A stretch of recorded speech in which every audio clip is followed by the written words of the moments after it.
দেখো আমার ছেলের পরীক্ষা, ওকে আমি টোটোতে উঠিয়ে দিলাম, এখন চলে যাবে। আমি আবার বাড়ির দিকে ফিরছি, দিদিকে পেয়েছি রাস্তায়। আর এই দেখো দোকান থেকে আমি কিনে নিচ্ছি ধূপকাঠি, সরিষার তেল ঠাকুরের জন্য, ধর্মর দোকান থেকে। তো এবার আমি এখন আবার চলো আমার বাড়ির দিকে যাচ্ছি, বাড়ির দিকে চলে যাচ্ছি। বৌদি জল টল ভরিয়ে নিয়েছে, সাপ্লাইয়ের জলও এসে পড়েছে।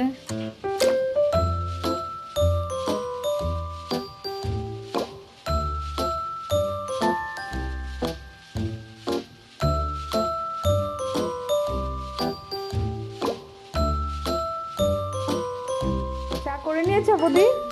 আমার জন্য চা রেখে দিয়েছে, এই দেখো আমার জন্য চা। তুমি চা খেয়েছো? কি করছো এখন? কি ছিলাচ্ছ তোমার ব্লাউজটা? বন্ধুরা আমি চা খাচ্ছি এখন। হ্যাঁ, এই যে চিড়া দিয়ে চা, কিছু নেই, চিড়া, গরিবের চা খাবার, দেখো চিড়া।